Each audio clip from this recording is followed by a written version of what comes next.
That's the round for it, and he's making it so it doesn't auto detonate at a certain number of yards. I believe on that one about 960. I could be incorrect.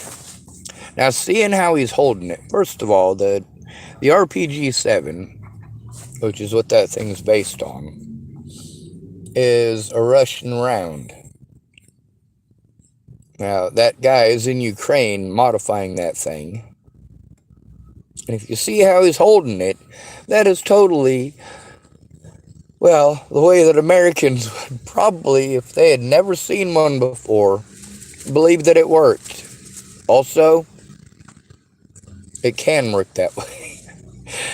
That's the funny part. You can throw the goddamn thing like it's a football. Yeah. Lob shot, straight shot. Hell, if you got somebody on your team who is a quarterback for American football, they could probably put it through a plate glass window pretty easy. It's not that heavy. You might get 20 to 25 yards out of a good handler. The front end of that warhead is up to 3.5 pounds, depending on. Well, I've seen some of them that have like 6 kilogram warheads on them, and that's fucking heavy.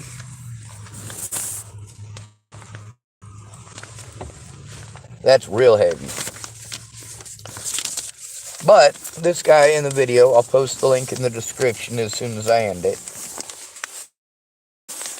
The guy modifies it. He modifies the pins in it. He disassembles the whole thing. You can see most of what he's doing. There's a few parts that are blurred out, so it is YouTube compliant. That's a good thing. It's also in Ukrainian, but the guy, I believe it's Ukrainian, but the guy is got the description written down in English in the texts. And he talks about the difference between the RPG 22 round and the PG 7, which is the anti-tank round for the RPG 7.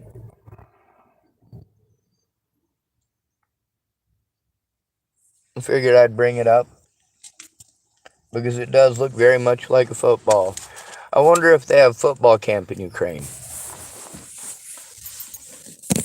See, the RPG 7 could potentially put American football on the map worldwide.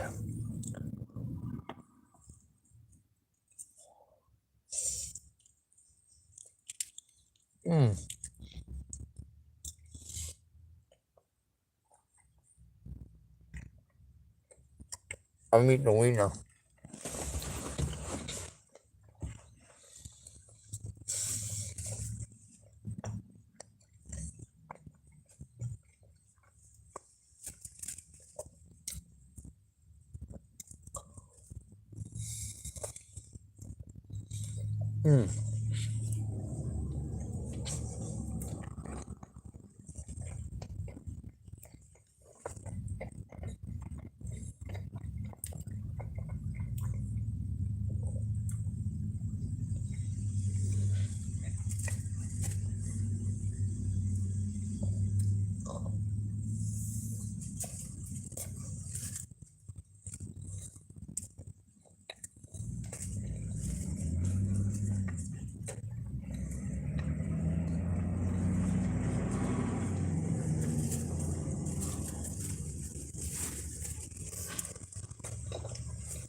Anyway, there's food at one of the churches. in about 25 minutes. So I suppose I could spend about 25 minutes panhandling and see what I come up with.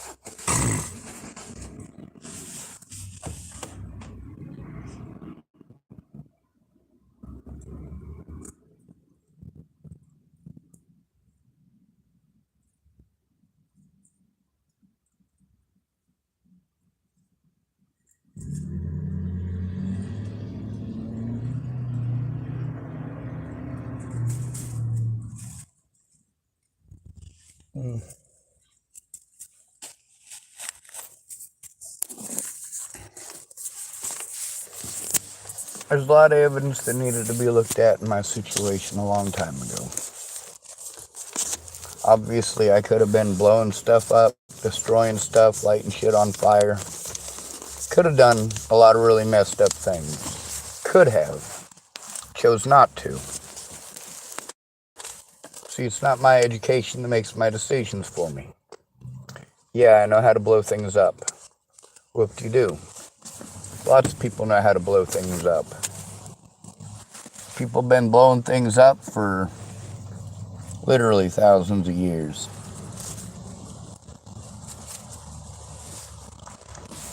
Black powder was not the first incendiary compound. That thing over in Ukraine, if they wanted to, they could just lob shot those things. Something gets too close to you, throw it like a football. If you got some of the old Russian type ammunition, if you take the cap off and you smack it hard against the ground, it's going to explode. So you could, of course, take the plastic cap and you put a couple of pieces of metal so they make a cross on the front of it. Stuff a rag in the back of it to create a lot of drag. And then, of course, as soon as it hits something, hits those pieces of metal, it'll smack the tip hard enough, even if it impacts the ground. That way you can make it so that when it does hit the ground, another way you could do this in case of, like desert warfare, you put a divot in the tip of it, like the divots in a golf ball. That'll make sure that it impacts hard enough with whatever it smacks if it hits the ground. A lot of them cluster munitions, they talk about how that's the reason that they don't explode. Well, design them just a little bit different.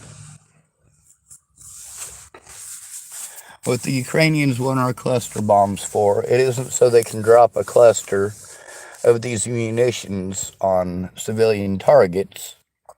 It's so they could launch them via drone, or if the tanks get too fucking close, you gotta throw the goddamn things like a football. But you can get 2 or 3 of them thrown before a machine gunner has time to react.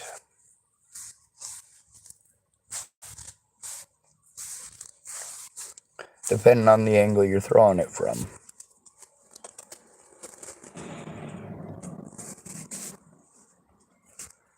So, I guess if you